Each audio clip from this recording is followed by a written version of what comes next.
다 같이 자리에서 일어나셔서 예수 피를 힘입어를 부르시면서 2부 예배를 하나님께 올려드리겠습니다.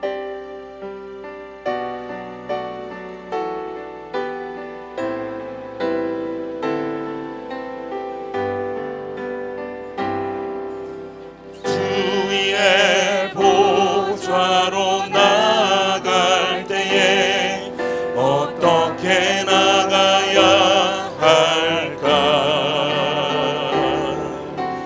나를 구원한 주의 십자가 그것을 믿으며 가네. 주의 보좌로 나아갈 때에 나 여전히 부족하나. 나를 품으신 주의 그 사랑 그것을 믿으며 가네. 자격 없는 내 힘이 아닌 오직 예수님의 보혈로 자격 없는 내 힘이 아닌 오직 예수님의 보혈로 십자가의 보혈 완전하신 사랑 힘입어 나아갑니다. 십자가의 보혈 완전하신 사랑 힘입어 예배합니다. 모든 영광과 존귀와 능력 받으소서. 주님 받으소서. 영광과 존귀와 능력 받으소서. 주님 받으소서. 그리스도 살아계신 하나님.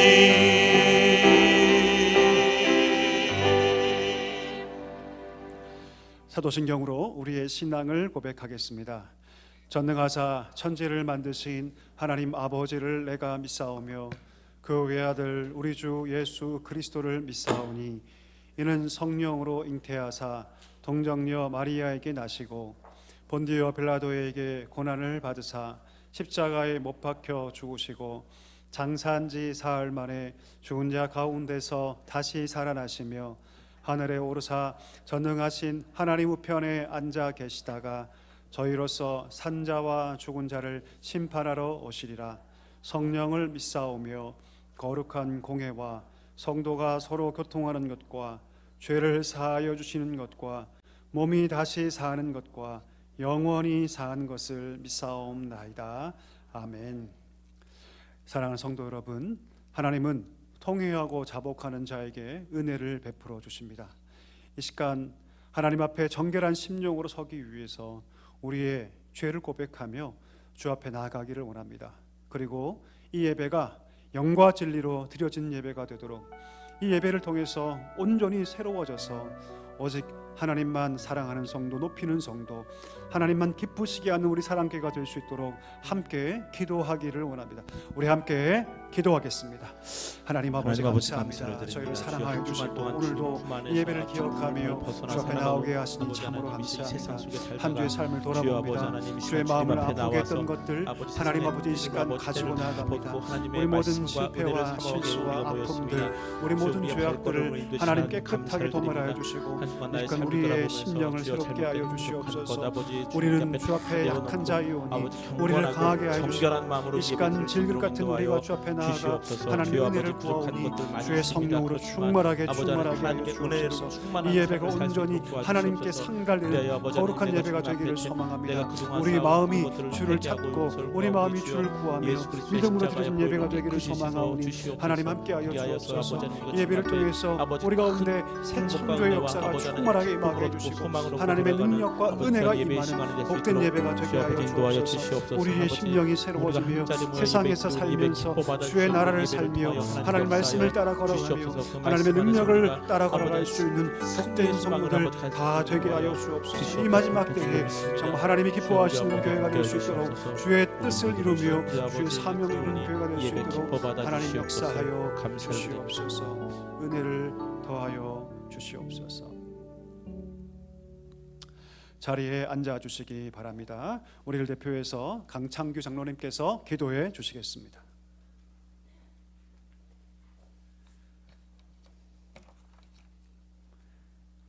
모든 영광과 존귀와 능력을 받으시기에 합당하신 하나님 아버지, 영과 진리로 드리는 저희의 예배를 받으옵소서. 지난 한 주간 세상 속에서 살면서 예수님의 십자가 은혜와 사랑에 감사하며 사랑을 실천하고 남을 배려하기보다는 나의 주장과 나의 유익과 나의 편안함만을 찾아 살았음을 겸손히 고백하오니 저희를 용서해 주시옵소서.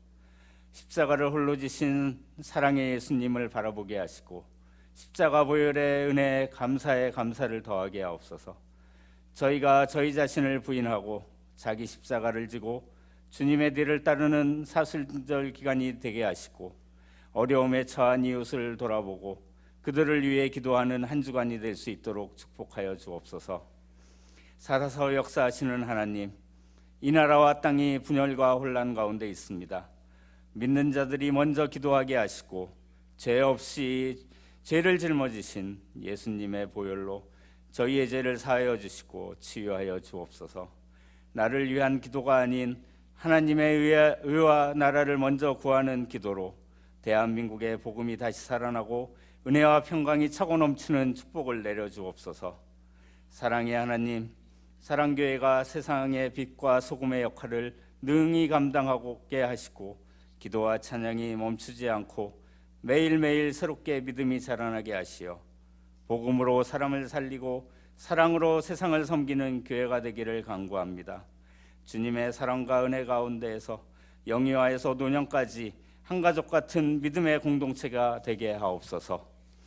다음 세대를 위해 헌신하는 교육자와 선생님들을 기억하시고 교회를 위해 수고하는 봉사자들에게 기쁨과 감사가 넘치게 하시며 호산나 성가대의 찬양을 기뻐 받아주시고 성준호 목사님 말씀 전하실 때 성령의 감화 감동이 충만하게 하시어 아멘으로 화답하게 하옵소서. 말씀으로 알게 하시고 기도로 부르짖을 때 주의 얼굴을 숨기지 마시고 귀를 기울이사 응답받는 복을 주시며 저희가 말씀과 응답에 순종하여 거룩하고 사랑이 넘치는 하나님의 나라가 이 땅 가운데 굳건히 세워질 수 있도록 하옵소서. 저희가 신령과 진정으로 예배드리기를 원합니다. 예수님의 고난과 사랑을 깊이 묵상하고 깨닫게 하시어 선한 영향력으로 사랑을 실천하는 저희들 되게 하옵소서. 오직 주님 홀로 영광 받으시오며 예수님의 이름으로 기도드렸습니다. 아멘.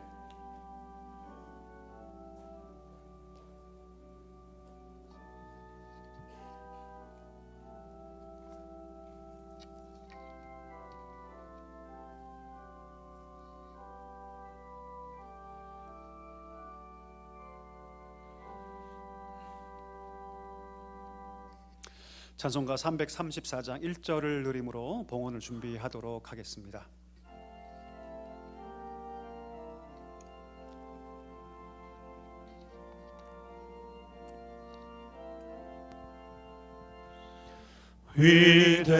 위대하신 주를 나 기억하겠네.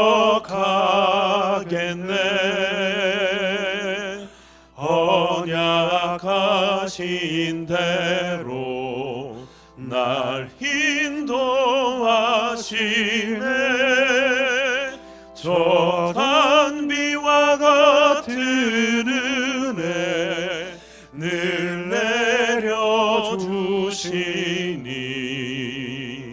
그 크신 주의 사랑 날 구속하셨네.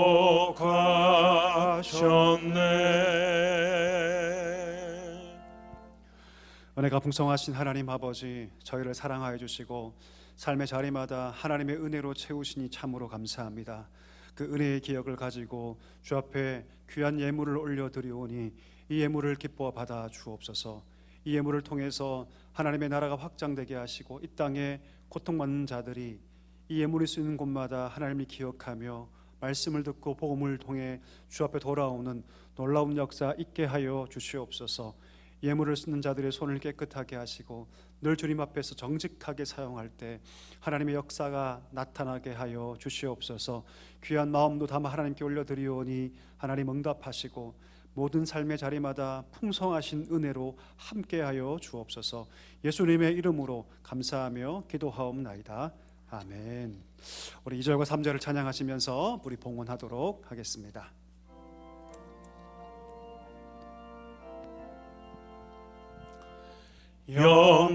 영광스런 주를 나 기억하면서 앞을 바라보며 나 달려가리라. 주 우리와 함께하며 늘 동행하시니 성령의 능력으로 섬기게 하소서. 교회의 머리 되신 주 기억하면서 힘과 부귀 모두 나 주께 바치네. 참 충성된 종이 되어 그 길을 가면서 주 다시 올 때에까지 교회를 섬기리.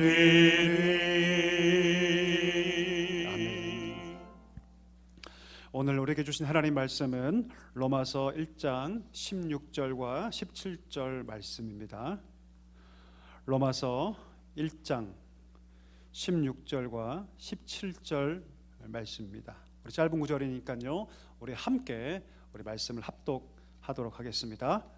내가 복음을 부끄러워하지 아니하노니 이 복음은 모든 믿는 자에게 구원을 주시는 하나님의 능력이 됨이라. 먼저는 유대인에게요 그리고 헬라인에게로다. 복음에는 하나님의 의가 나타나서 믿음으로 믿음에 이르게 하나니 기록된 바 오직 의인은 믿음으로 말미암아 살리라 함과 같으니라. 아멘. 이 시간에는 호산나 성가대가 그 사랑이 그 은혜만이라는 제목의 찬양으로 하나님께 영광을 돌리겠습니다.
우리 귀한 찬양 하나님께서 받으신 줄 믿습니다.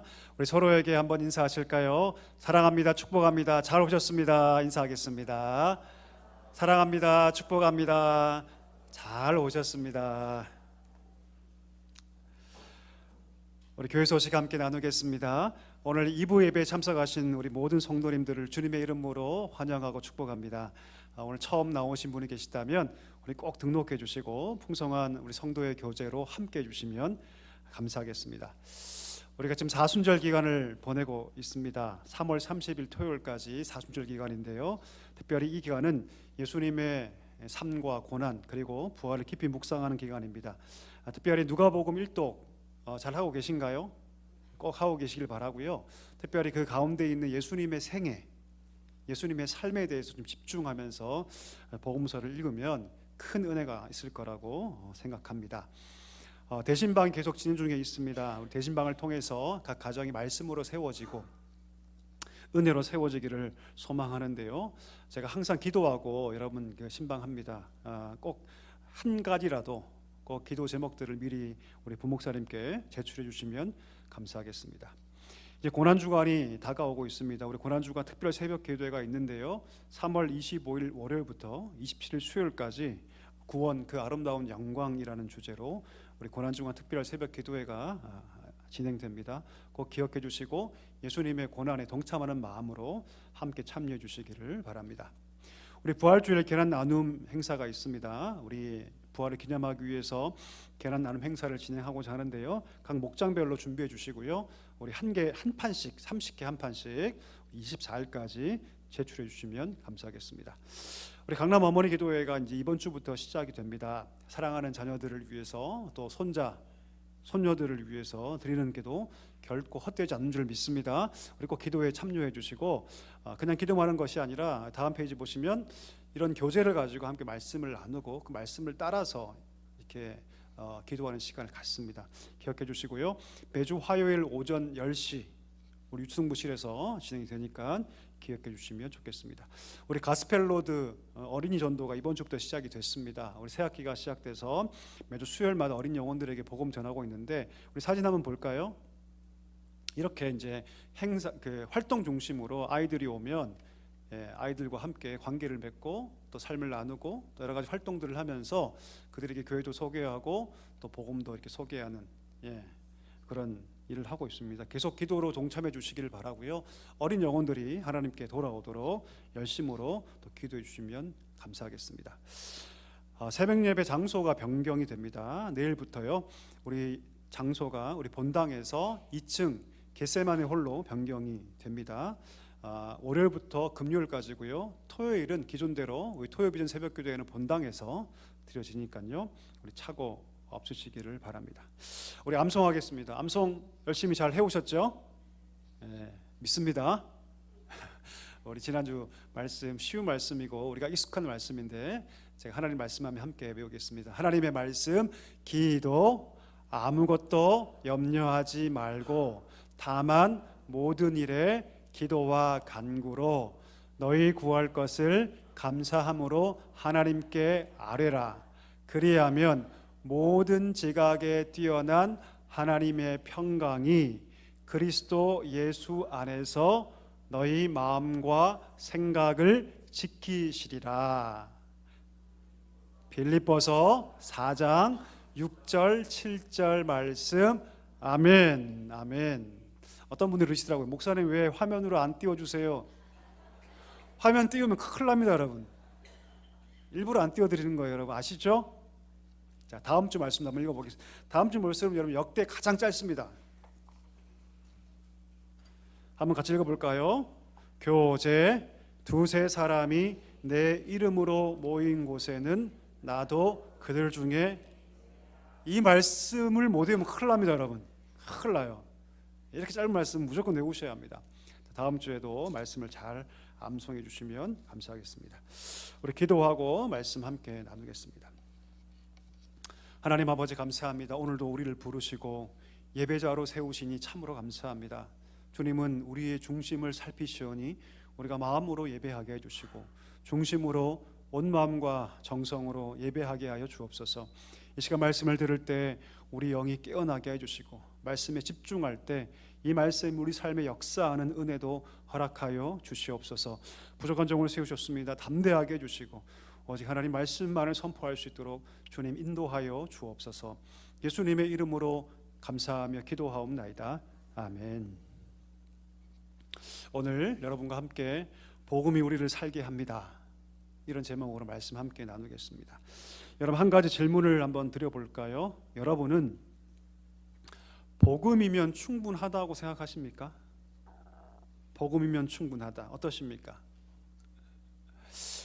대부분의 성도들이 복음이면 충분하다, 예수님이면 충분하다라고 말은 하지만 솔직하게 그 삶을 한번 보면, 깊이 살펴보면 그렇지 않을 때가 훨씬 더 많은 것 같습니다. 다시 말하면 복음으로 충만하지 않다, 충분하지 않는 것처럼 사는 것이죠. 그래서 다른 것을 쫓을 때도 있고 복음의 플러스 알파 무엇인가가 더 필요하다고 생각하는 그런 경향성이 사실 여러분 우리 가운데 있는 것 같습니다. 여러분 어떠십니까? 복음이면 충분하다는 말은 그러면 우리 삶과 어울리지 않는 그런 얘기일까요? 마치 이론과 실제가 다른 것처럼 이 말은 현실성이 없는 그런 얘기일까요? 아니면 정말 몇몇 아주 신앙의 대가들, 마치 바울처럼 그런 신앙의 대가들만 할 수 있는 그런 고백일까요? 왜 우린 여러분 복음이면 충만하다고, 충분하다고 고백하는 것이 어려울까요? 그 이유는 무엇이냐면 우리가 복음을 잘 모르기 때문이에요. 복음을 잘 모르기 때문입니다. 오늘 바울이 확신했던 이 복음, 그래서 그 모든 것들을 헌신하는데 그렇게 헌신했던 그 복음을 우리가 잘 알지 못하기 때문입니다. 복음이 얼마나 능력 있는지, 복음이 얼마나 강력한지, 그 복음이 얼마나 아름다운지 사실 우리가 잘 알지 못하기 때문이죠. 그리고 안타까운 것은 그 알지 못하는 삶에 우리가 적응해 버리기 때문이죠. 그리고 더 나아가서 내가 아는 것이, 지금 내가 아는 것이 그 복음의 전부인 양 착각하며 살아가기 때문입니다. 여러분 혹시 집에 진공청소기 있으십니까? 없으시면 꼭 하나 사시기 바랍니다. 여러분, 굉장히 편리한 도구입니다. 삶의 질을 굉장히 높여줍니다. 여러분, 우리가 진공청소기를 쓰면 시간이 지날수록 거기 뭐가 낍니까? 먼지가 끼죠. 먼지가 껴서 점점 그 성능이 떨어집니다. 계속 쓰다 보면 잘 모르죠. 그 상태에 익숙해져서 원래 이렇게 힘이 없는가 보다라고 우리가 착각하게 되죠. 그런데 어느 날 그 청소기 통에 있는 먼지를 다 제거하면 놀라운 힘을 발견하게 되죠. 아니 원래 이렇게 힘이 셌었나라고 놀라게 되지 않습니까? 복음이 딱 이런 것 같아요. 어느새 우리 수준이 우리 안에 있는 그 상태에 적응해 버리고 익숙해져 버리죠. 복음에 대한 감격도 사라지고 뜨거움도 사라지고 열정도 조금씩 식어져 가는 것 같습니다. 내가 경험했던 그 복음의 능력이 사라집니다. 그래서 내 삶이 무기력해지죠. 감정이 다 메말라 버리죠. 어떻습니까, 여러분? 여러분은 지금 어떻습니까? 그래서 여러분 우리에게 무엇이 필요하냐면 다시 복음이 필요해요. 한번 따라 하실까요? 다시 복음. 다시 복음. 우리 가운데 다시 복음이 필요합니다. 예수를 믿고 있고 오늘도 주 앞에 나와 예배하지만 우리 가운데 뭐가 필요하냐면 다시 복음을 듣는 일들이 필요하다라는 것이죠. 오늘 바울이 로마서를 쓰고 있지 않습니까? 오늘 로마서를 쓰면서 이미 복음을 들었고 심지어 신앙생활하고 있는 그 로마 교회 성도들에게 그가 뭐라고 얘기하냐면 내가 할 수 있는 대로, 한번 띄워주시죠. 하면 내가 할 수 있는 대로 너희에게 뭐 전하기를 원한다? 복음 전하기를 원한다. 다시 말하면 바울은 여러분 로마에 지금 여전히 신앙생활하고 있고 주일날 예배를 드리고 여전히 신앙생활의 그 삶을 걸어가고 있던 그들에게 다시 복음 전하기를 그는 원했다라는 것이죠. 여러분 팀 켈러라는 유명한 목사님이 계십니다. 이분이 센터 처치라는 책을 썼어요. 이 책의 내용에 어떤 내용이 있냐면 복음 부흥이라는 내용이 있습니다. 복음 부흥. 그 복음 부흥의 내용을 소개하면 이렇게 기록하고 있어요. 복음 부흥은 신자의 삶, 성도의 삶을 변화시키는 복음의 재발견이다. 복음의 재발견이다. 무슨 말입니까? 우리 가운데 복음의 재발견이 필요하다라는 것이죠. 예수를 믿는 우리에게도 이 복음이 들려져서 다시 복음이 우리 가운데 역사해야 한다는 것을 말하고 있는 것입니다. 여러분, 복음은요 단지 예수를 믿지 않는 사람에게만 필요한 것이 아닙니다. 우리에게도 필요한 줄 믿습니다. 복음을 통해서 우리 삶이 바뀌어야 하고, 복음을 통해서 우리 삶이 더 변화될 수 있기 때문입니다. 그 복음을 통해서 우리가 더 큰 하나님의 은혜를 경험하고, 그 복음을 통해서 하나님의 능력을 충만하게 경험할 때 우리가 이 고백할 때까지 우리가 복음을 들어야 합니다. 어떤 고백이죠? 주님, 복음이면 충분합니다. 내가 복음이면 만족합니다. 이 고백이 나올 때까지 우리 가운데 다시 복음의 역사가 필요하다라는 것이죠. 여러분, 이 고백을 한 사람이 있어요. 그가 누굽니까? 바울입니다. 오늘 여러분과 함께 이 고백을 살펴보기를 원하는데요, 어떻게 그는 이런 고백을 할 수 있었는가 한번 살펴보기를 원합니다. 그가 이 편지를 쓰면서 뭐라고 얘기합니까? 이렇게 얘기를 해요. 나는 복음을 부끄러워하지 않는다. 한번 따라 하실까요? 나는 복음을 부끄러워하지 않는다. 여러분, 무엇인가를 부끄러워해 본 적이 있으십니까? 저는 저희 아버지가 부끄러웠어요. 굉장히 부끄러웠습니다. 저희 아버지는 여러분 굉장히 가난하셨거든요. 배우지도 못하셨어요, 사실은요. 저희 아버지는요, 제가 한번 얘기했던가요? 알루미늄 샤시를 리어카에 끌고 오토바이 묶어서 설치한 일을 하셨어요. 제가 학교를 마치고 돌아오면 저희 아버지가 이렇게 오토바이를 몰고 끌고 가는 장면을 제가 봤습니다. 제가 피해 다녔어요. 일부러 인사하지 않았습니다. 부끄러웠거든요. 나중에 저희 아버지한테 제가 눈물을 흘리면서 용서를 빌었습니다. 아버지 죄송하다고. 제가 그때 아버지를 부끄러워했다고. 제가 그럼 언제부터 부끄러워하지 않게 되었을까요? 우리 아버지가 왜 그렇게 힘들게 살아야만 했는가를 깨달았을 때 더 이상 부끄럽지 않더라고요. 아, 그렇구나. 나 때문이었구나. 우리 아버지가 가진 것도 없고 배운 것도 없고 그 알루미늄 샤시 리어카에 묶어서 그렇게 살 수밖에 없었던 것은 자기 자신을 위해서가 아니라 나 때문이구나. 이것을 깨달았을 때, 다시 말하면 제가 철을 들었을 때 더 이상 그때부터 아버지를 부끄러워하지 않았어요. 바울이 오늘 뭐라고 얘기합니까? 내가 복음을 부끄러워하지 않는다고 얘기해요. 그러면 그 당시에 복음이 어떤 대우를 받았길래? 여러분, 그 당시에 복음은요, 유대인에게 거리끼는 것이고 이방인에게는 미련한 것이었어요. 어느 누구에게도 환영받지 못한 것이 복음이었습니다. 여러분, 유대인 한번 살펴볼까요? 유대인에게 복음은 어땠습니까? 거리끼는 것이었죠. 신명기 21장 23절에 보니까 어떤 말씀이 기록되어 있냐면 나무에 달린 자마다 하나님께 저주를 받았다라고 율법은 선언합니다. 유대인이 생각할 때 십자가에 달린 예수는 하나님의 저주를 받은 거였어요. 메시아라면 당연히 이 땅에 와서 능력으로 하나님 나라를 완성하고 이 땅 가운데 그 승리와 영광을 보여줘야 하는데, 예수는 십자가에서 가장 끔찍하고 수치스러운 모습으로 죽임을 당했습니다. 스스로 하나님의 아들이라고 말하는 그 신성 모독죄를 저질러서 하나님이 저를 죽이셨다, 저주하셨다라고 유대인들은 생각했습니다. 하나님의 저주를 받은 그 예수를 메시아로 받을 수가 없는 거예요. 십자가에 달린, 그 나무에 달린 예수를 전하는 복음은 유대인들에게 여러분 거리끼는 것이었습니다. 받을 수 없는 것, 거리끼는 것. 자, 그러면 여러분, 이방인들은 어땠습니까? 이방인들은 어땠습니까? 예수는 그들의 대적이었던 로마와 한 번도 싸우지 못하고 그냥 죽임을 당했던 절대적인 패배자였습니다. 그들이 볼 때 예수는요, 형편없는 인간에 불과했죠. 저들이 말하는 신 예수는 힘없고 부족하고 로마에 대항해서 한 번도 싸움하지 못한 그런 형편없는 사람이었습니다. 세상에 많은 신이 있는데 원수에게 패배한 신을 왜 믿습니까? 그것은 어리석은 일이다라고 그들은 생각했어요. 그래서 그들은 복음, 그것은 미련한 것이다.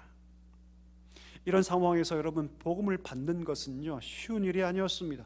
복음을 믿는 것은 세상에서 부끄러움을 당하는 일이었죠. 그런데 오늘 바울은 뭐라고 얘기합니까? 나는 복음을 부끄러워하지 않는다. 이건 무슨 말이에요, 여러분? 나는 복음을 자랑한다. 나는 복음을 자랑한다. 바울이 무언가를 자랑한다고 얘기했을 때는요, 그 가치를 안다는 뜻이에요. 그 가치와 의미를 알고 그래서 내가 내 삶을 그 이유에 세운다는 뜻입니다. 바울은 뭐라고 얘기합니까? 나는 복음이면 충분하다. 내가 날 때부터 로마의 시민권을 가지고 있었고 세상의 최고의 학문을 내가 습득했고 히브리인 중에 히브리인지고 내가 모든 것을 다 가진 자지만 그것은 아무것도 아니다. 나는 복음이면 충분하다. 나는 어떤 것 다른 것 찾지 않는다. 내가 복음의 가치를 알기 때문에 나는 사람의 평가에 연연하지 않는다. 그는 그렇게 얘기하고 있습니다. 여러분, 우리 시대의 복음은 그럼 어떻습니까? 지금 복음은 어떻게 평가되고 있죠? 많은 사람들은 요즘같이 과학이 발달한 시대에 하나님을 믿는 것은 미련하다, 이렇게 얘기를 합니다. 그리고 비웃기도 하죠. 신이란 존재는, 하나님이란 존재는 그 유약한 사람들이, 그 마음에 고통 있는 사람들이, 의지가 약한 사람들이 그 마음의 위안을 받기 위해 만들어낸 거 아닌가, 이렇게 사람들은 조롱합니다. 더 나아가서 이 세상이 교회를 비난하고 있죠. 욕하고 있죠. 이럴 때 여러분, 성도인 우리가 담대하게 그 복음을 자랑할 수 있을까요? 이런 상황에서도 우리가 복음이면 충분하다고 얘기할 수 있을까요? 여러분 어떠십니까? 여러분 만나는 사람들에게 이 복음을 증거하시나요? 예수님을 자랑하시나요? 예수를 믿으면 삶이 어떻게 바뀌는지 알려주고 계신가요? 우리가 맛집은 다녀와서 친구들에게 그 맛집은 자랑할지언정 복음을 증거하고 자랑하는 사람들은 잘 볼 수가 없는 것이 현실입니다. 자, 그럼 여러분, 바울은 어떻게 그 모진 고난을 받으면서 고통스러운 환경 속에서도 바울은 어떻게 그렇게 예수님을 자랑할 수 있었을까요? 복음을 부끄러워하지 않을 수 있을까요? 오늘 본문이 그 답을 주고 있습니다. 여러분, 이 본문에 이 별명이 있어요. 그것이 무엇이냐면 로마서 안에 로마서, 이런 별명이 있습니다. 로마서가 뭡니까? 성경 전체에서 가장 복음을 설명 잘하는 책이 뭡니까? 로마서죠. 근데 그 로마서 안에서도 가장 복음을 잘 설명한 구절이 오늘 본문입니다. 16절과 17절. 오늘 본문에는 왜 복음으로 충만한가, 왜 복음으로 충분한가, 이 두 가지 의미가 담겨 있습니다. 첫 번째입니다. 우리 한번 따라 하실까요? 복음이 하나님의 능력이기 때문입니다.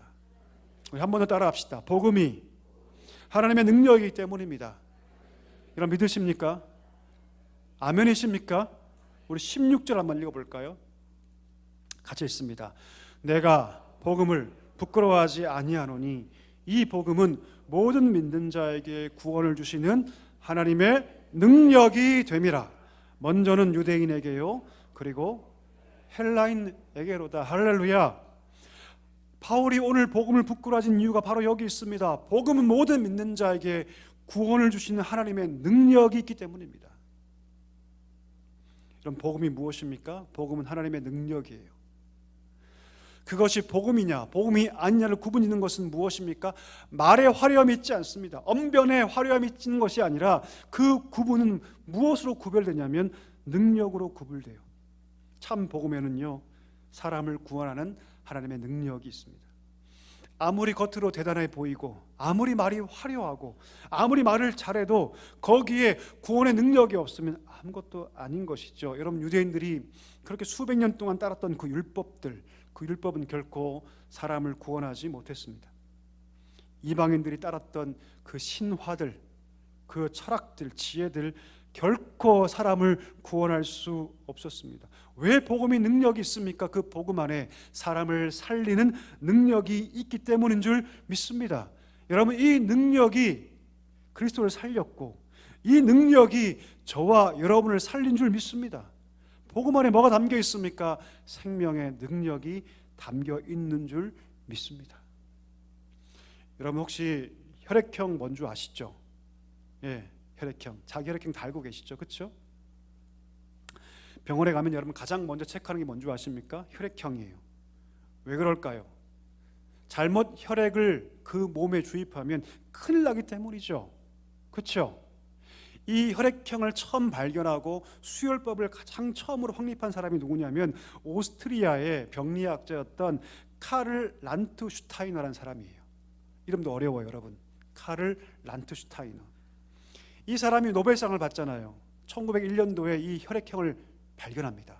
그리고 수혈법을 개발하죠. 과거에는 혈액형이 뭔지 몰랐어요. 그리고 막 임의로 수혈을 했습니다. 혈액형이 잘 맞으면 다행인데 맞지 않으면 혈액이 응고돼서 죽는 일이 허다했다고 합니다. 나중에 이 사람이 이걸 발견한 다음에 많은 사람들에게 생명을 부여하죠. 이 사람이 살린 사람이 몇 명인 줄 아십니까? 추정치로 11억 명. 이 한 사람이 여러분 11억 명을 살렸다고 합니다. 사람에게 생명을 주는 수혈, 사람을 살리죠. 그런데 여러분, 아무리 그 수혈도 사람의 영혼은 구원할 수 없습니다. 단지 이 땅에서의 생명을 연장시킬 뿐이죠. 하지만 복음 어떠합니까? 복음은 그에게 영원한 생명을 주는 능력이 있는 줄 믿습니다. 아멘이십니까? 우리가 오늘 왜 이 자리에 나와서 예배합니까? 이 능력을 경험했기 때문이지 않습니까? 하나님께서 이 능력을 주셨기 때문에 나 같은 죄인을 사랑해 주셔서 이 구원의 감격과 은혜를 주셨기 때문에 우리가 예배하는 것 아니겠습니까? 복음은 여러분 우리를 살리는 능력이 있습니다. 뿐만 아니라 복음은 여러분 우리를 변화시키는 능력이 있죠. 한번 물어볼까요? 사람이 바뀝니까? 안 바뀝니까? 저는 바뀌었을까요? 안 바뀌었을까요, 여러분? 네, 조금 바뀌었어요. 조금 바뀌었습니다.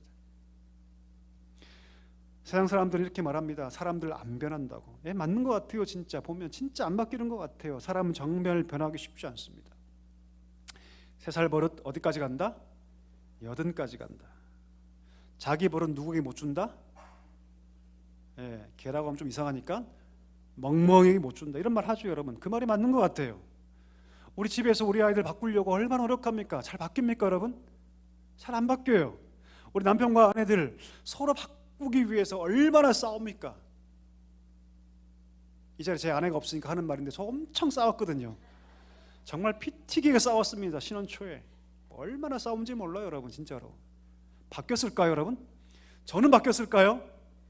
아니요, 안 바뀌. 우리 아내는 바뀌었을까요? 아니요. 여기 없으니까 하는 말이에요, 여러분. 사실은.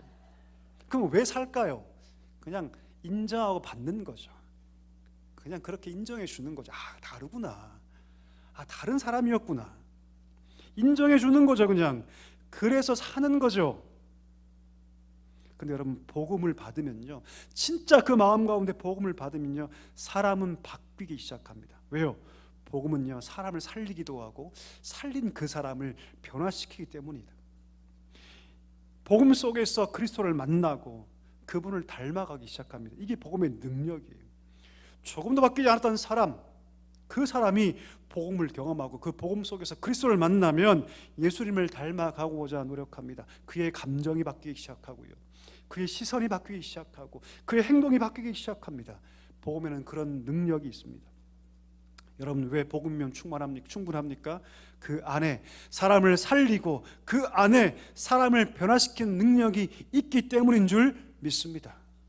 두 번째죠. 한번 따라할까요? 복음이면 충만한 이유. 두 번째, 한번 따라합시다. 복음이 하나님의 의이기 때문입니다. 여러분 믿으십니까? 우리 17절 한번 읽어볼까요?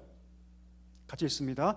복음에는 하나님의 의가 나타나서 믿음으로 믿음에 이르게 하나니 기록된 바 오직 의인은 믿음으로 말미암아. 아멘.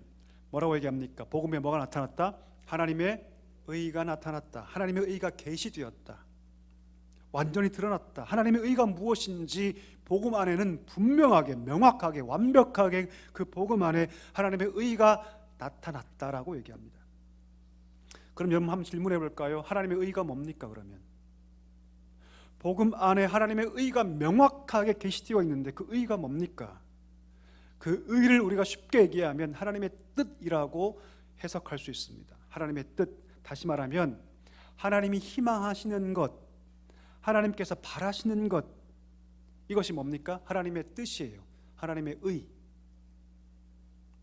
다시 말하면 하나님의 기준이라고 의를 설명할 수 있습니다.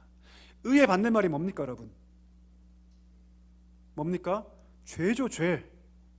의의 반대말이 뭐라고요? 죄입니다. 죄가 무엇입니까? 의지적으로 하나님께서 바라고 희망하는 것들을 의도적으로 저버린 것, 이것이 뭡니까? 죄예요. 다시 말하면 하나님의 기준에 부합하지 못한 것을 죄라고 얘기합니다. 그 상태를 죄의 상태, 죄인이라고 얘기를 하죠. 왜 죄인이 하나님 나라 갈 수 없습니까? 하나님 말하는 것을, 하나님 원하시는 것을 의도적으로 저버리고 하나님의 기준에 미달되었기 때문이죠. 자, 그런데 예수님께 이 땅 가운데 오셔서 십자가의 죽으심과 부활 사건을 통해서 하나님의 의를 만족시키셨어요. 그리고 우리를 향해서 새롭고 산 길을 열어주셨고 우리를 그 길로 초청해 주시고 우리를 불러주셨죠. 성령 안에서 구원받은 우리는 성령 안에서 예수 그리스도와 신비적으로 연합합니다. 여러분 믿으십니까? 그분과 한 몸이 돼요. 성령 안에서 우리는 예수 그리스도와 신비적으로 연합되고 그 연합을 통해서 그리스도의 의가 우리 가운데 어떻게 된다? 전가된다는 거예요. 죽었다 깨어나도 결코 의롭다고 칭함받지 못할 우리가 성령 안에서 그리스도와 함께 연합되어서 우리가 그 의를 전가받음을 통해서 우리가 하나님 앞에서 의롭다고 칭함받게 되는 것이죠. 이것을 여러분 신학적으로 뭐라고 얘기하냐면 칭의라고 얘기합니다. 칭의. 칭의는 여러분 법정 용어죠. 재판장이 죄인에게 무죄를 선고하는 겁니다. 하나님이 우리에 대해서 의롭다고 선언하시는 것이죠. 복음이 이것을 얘기하고 있어요. 복음이 뭐라고 얘기합니까? 죄인을 향해서 의를 선포합니다. 그렇다고 해서 그 의로움의 영광을 인간들에 돌리지 않죠. 왜요? 우리가 의롭게 되는 것은 우리의 행위, 우리의 노력, 우리의 공로가 아니라 전적으로 예수 그리스도 그 은혜 때문이기 때문입니다. 세상의 종교와 우리가 믿는 복음이 다른 이유가 바로 여기에 있죠. 세상의 많은 종교들은 너희가 의롭게 되기 위해서 무엇을 하라고 얘기합니다. 무엇을 하라고 얘기해요. 대구에 가면 팔공산이 있는데 여러분, 팔공산 올라가면 저도 가봤는데 갓바위가 있죠. 가보셨습니까? 예, 가보셨어요? 예, 거기 가진 마십시오 여러분. 예, 거기 가서 뭐 기도하거나 그러면 안 됩니다. 절대로. 입시철 혹은 뭐 취업철 되면 여러분 거기 줄을 2시간씩 서야 돼요. 2시간씩. 예, 장관입니다. 예, 그 팔공산 갓바위에 가서 빌고 기도하기 사람들이 2시간씩 줄을 서요. 세상 종교 여러분, 의로운 자가 되기 위해서 무엇인가 이루기 위해서 네가 무엇인가를 해야 한다고 얘기하죠. 네가 의롭게 되기 위해서 너희 구원을 위해서 끊임없이 무엇인가를 해야 한다고 세상의 종교는 말하지만 복음은 그렇게 얘기하지 않습니다. 복음은 우리에게 의로운 자라고 선언합니다. 너희가 무엇인가를 해야 한다고 말하지 않고 하나님이 그것을 하셨다라고 선언하죠. 타 종교는 늘 부족할 수밖에 없지만 우리가 믿는 신앙은 복음이면 충분하다라고 얘기합니다. 우리가 왜 의로운 삶을 추구합니까?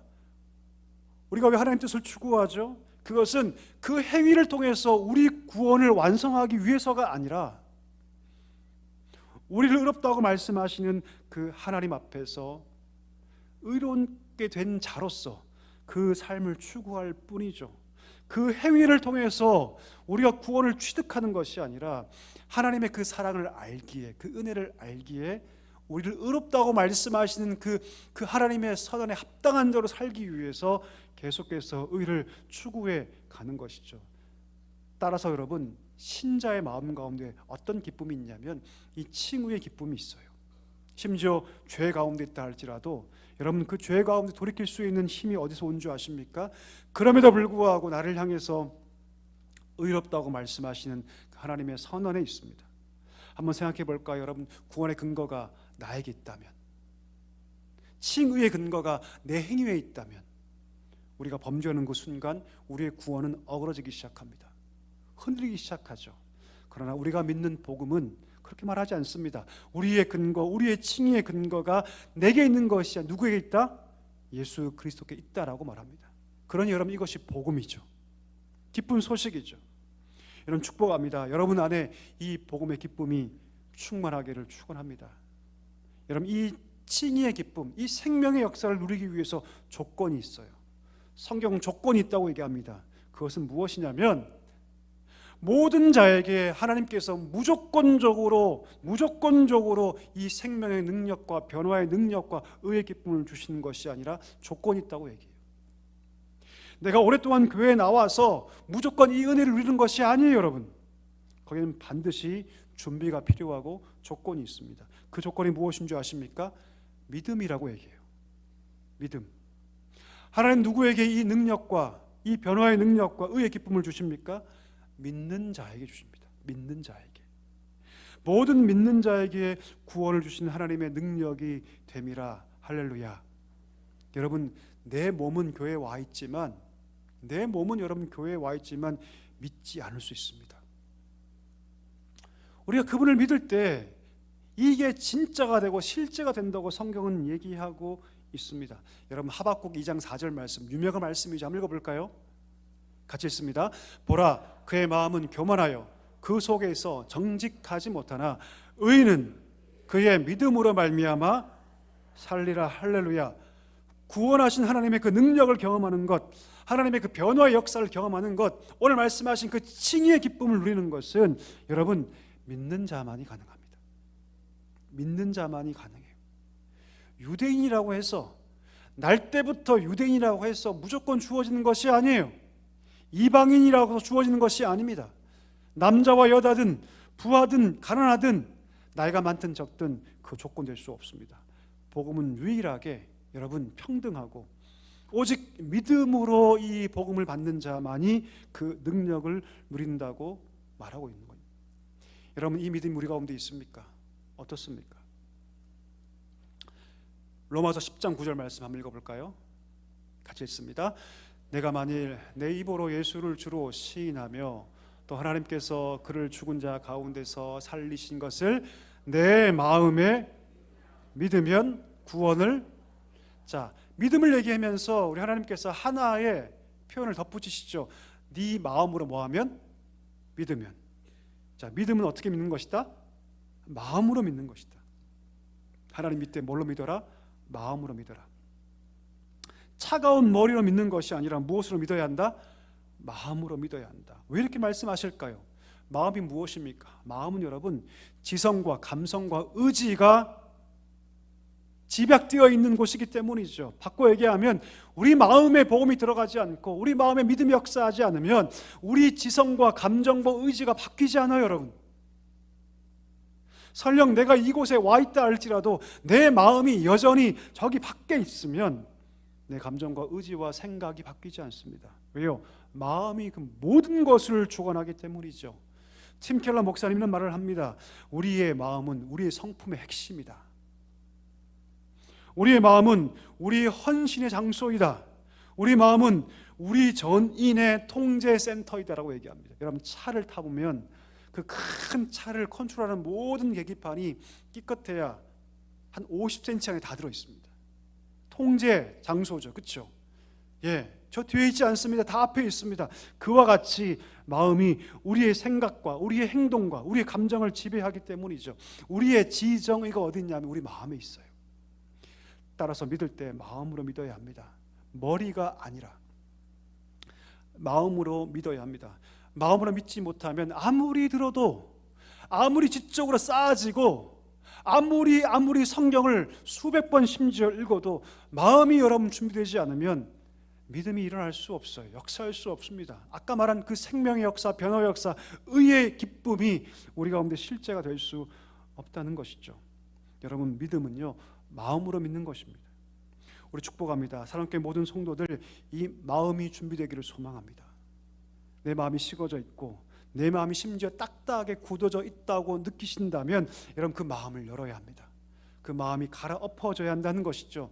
그때 비로소 믿음이 들어가고 그때 비로소 복음이 실제가 될 수 있다는 것을 여러분 꼭 기억할 수 있게 되기를 간절히 소망합니다. 말씀을 정리하겠습니다. 사랑하는 성도 여러분, 우리는 하나님께 부름받은 자들입니다. 하나님께서 우리에게 이 생명의 역사를 주시기를 기뻐하세요. 그 의의 기쁨을 누리기를 원하십니다. 그러기 위해서 다시 복음의 역사가 우리 가운데 필요합니다. 마음을 열고 그 믿음을 받아들이고 말씀을 받아들이고 그때 비로소 우리 삶 가운데 이 복음의 능력이 실제가 될 줄 믿습니다. 이 은혜가 우리 모두에게 충만하게 임하게 되기를 간절히 소망합니다. 우리 다 일어나셔서 우리 함께 찬양합시다.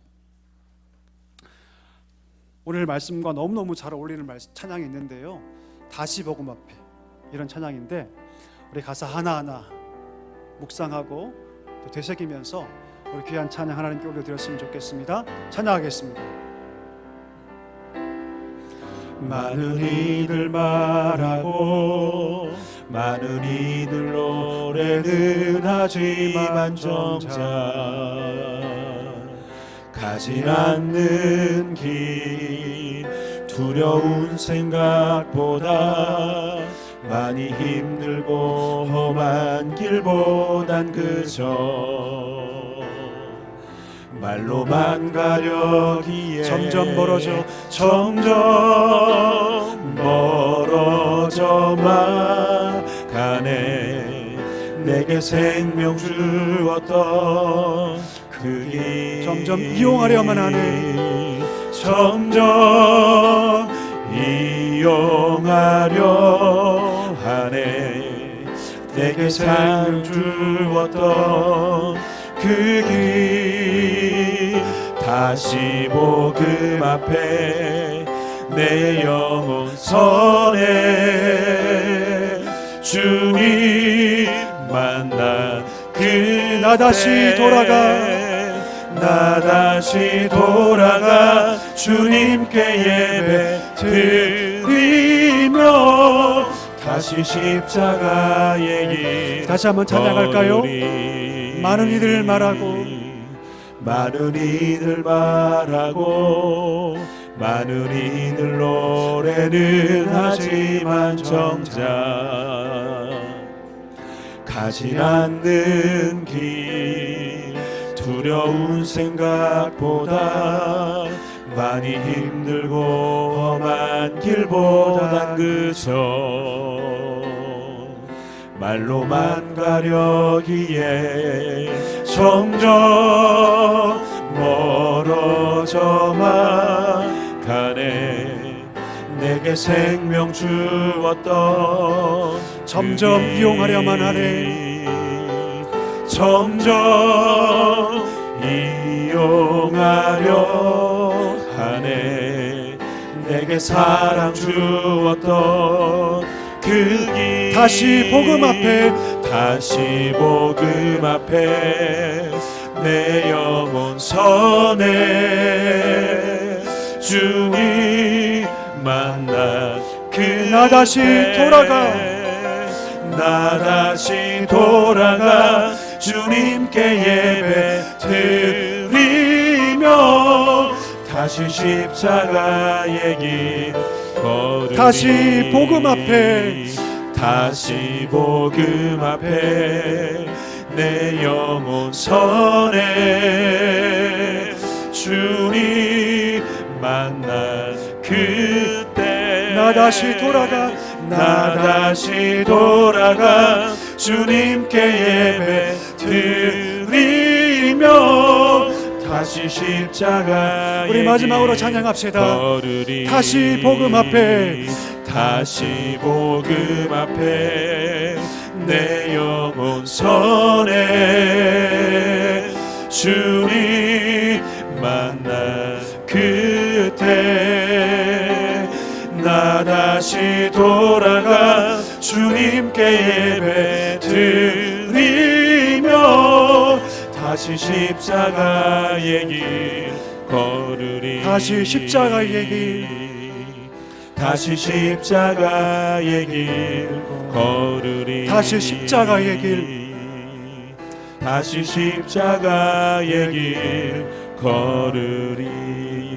걸으리. 여러분, 이 찬양이 우리의 고백이 되기를 축복합니다. 이 시간 기도할 때 말씀 잡고 기도하기를 원합니다. 여러분, 복음이면 충분합니다. 우리가 다른 것을 구할 때 하나님 말씀하십니다. 복음이면 충분하다고 말씀하십니다. 이 시간에 그 생명의 능력, 변화의 능력, 그 의의 기쁨이 우리 가운데 충만하기를 소망합니다. 이를 위해서 우리 마음이 기경되어야 할 줄 믿습니다. 우리 마음이 무거워져 있다면 내 몸은 여기 있고 내가 그리스도인이라는 이런 표현을 달고 있지만 내 마음이 무거워져 있다면 이 시간 우리가 기도해야 할 줄 믿습니다. 하나님 아버지, 내 마음을 기경하여 주옵소서. 내 마음을 활짝 열어 주시옵소서. 하나님 마음으로 믿게 하여 주옵소서. 진정 믿음이 우리 가운데 역사하게 주시고 그 변화의 역사, 생명의 역사, 그 의의 기쁨이 내 삶 가운데 충만하게 나타나게 해달라고, 그 믿음의 실제가 우리 삶 가운데 일어나게 해달라고 우리 말씀 붙잡고 함께 기도하도록 하겠습니다. 우리 다 같이 기도하겠습니다. 하나님 아버지 감사합니다. 간절히 기도하며 나아갑니다. 하나님 아버지 복음으로 충분합니다. 이 사실을 기억하게 하여 주옵소서. 이 사실을 기억하게 하여 주옵소서. 우리가 믿음으로 걸어가기를 소망합니다. 믿음으로 걸어가기를 소망합니다. 세상은 복음이 가치 없다고 얘기하고 그것은 아무 의미가 없다고 얘기하지만, 그러나 복음에 진정한 생명이 있고 복음 안에 진정한 의의 기쁨이 있음을 기억하게 하여 주시옵소서. 하나님, 우리 마음이 열리기를 소망합니다. 우리 마음이 굳어져 있습니까? 세상을 잃어버리고 있습니까? 다시 복음 앞에 서기를 간절히 소망합니다. 하나님 아버지, 우리 마음을 하나님께 드리며 나아가게 하여 주옵소서. 하나님, 마음으로 믿는 놀라운 역사가 우리 삶 가운데 충만하게 넘치게 하여 주시옵소서. 하나님, 마음으로 믿을 때 비로소 이 복음의 역사가 실제가 되고 내 마음 가운데 구원의 역사, 생명의 역사, 변화의 역사가 우리 가운데 일어날 줄 믿사오니 하나님 아버지 은혜를 더하여 주시옵소서. 하나님 아버지, 우리 마음을 기경하여 주옵소서. 우리 마음을 깨뜨려 주옵소서. 우리 마음을 활짝 열어 주시옵소서. 하나님 아버지, 의의 기쁨이 우리 마음 가운데 충만하게 넘치기를 소망합니다. 나의 의가 아니라 예수 그리스도의 그 의의 기쁨이 내 마음 가운데 충만하게 넘치기를 소망하오니 우리 가운데 마음을 여시고 우리 가운데 믿음을 더하여 주셔서 이 믿음이, 이 말씀이 실제가 되는 놀라운 역사 있게 하여 주시옵소서. 우리 한 번 더 기도할 때 우리 가슴에 두 손을 얹고 우리 자신과 우리 가정과 우리 자녀들을 위해서 우리 기도했으면 좋겠습니다. 특별히 몸이 아픈 분들, 마음에 고통하는 자들, 마음에 손을 얹고 기도하기를 소망합니다. 의인의 간구하는 그 기도가 역사하는 힘이 있다고 주님 분명히 말씀하셨습니다. 이 시간 마지막 기도할 때 하나님, 우리 가정의 문제를 가지고 주 앞에 나아갑니다. 우리 자녀를 하나님께 의탁하며 기도합니다. 하나님 응답하여 주옵소서. 하나님 응답하여 주옵소서. 우리 마지막으로 함께 기도하기를 원합니다. 다 같이 기도하겠습니다. 하나님 아버지 감사합니다. 간절히 기도하며 나아갑니다. 우리 가정을, 우리 삶을 하나님께 맡기며 이 시간에 기도하며 나아갑니다. 우리 삶 가운데 아픔이 있습니다. 장벽 같은 큰 문제가 우리 인생에 있습니다. 하나님 아버지 해결하여 주옵소서. 해결하여 주옵소서. 아무것도 염려하지 말고 다만 모든 일에 너의 기도 간구로 하나님께 것을 아뢰라고 말씀하셨사오니 우리가 두려워하지 아니하며 하나님께 기도함으로 나아갑니다. 하나님, 우리 삶을 지켜주옵소서. 우리 삶을 해결하여 주옵소서. 우리 자녀를 하나님께 맡기며 나아갑니다. 하나님, 우리 자녀들 하나님 잃어버리고 있습니까? 주께 돌아오게 하여 주옵소서. 그 믿음이 회복되기를 소망합니다. 그 심령마다 하나님의 놀라운 능력과 은혜가 충만하게 경험되기를 소망합니다. 몸이 아픕니까? 육체 질병을 가지고 있습니까?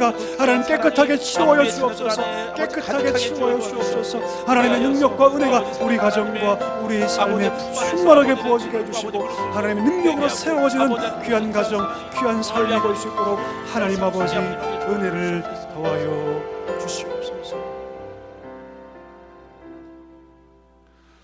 은혜가 풍성하신 하나님 아버지, 우리 가운데 믿음이 없습니다.